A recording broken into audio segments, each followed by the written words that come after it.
Hello, in this video I will show you how to change search engine on Xiaomi Redmi 13R into a custom one.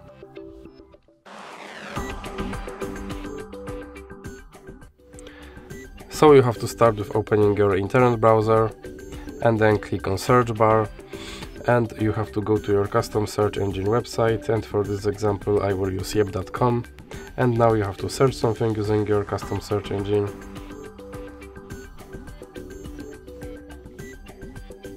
And now click here and then go to settings and click on search engine, and in recently visited you should have now yep.com option, so you can select that and then click back, and as you can see my search engine is set to Yep.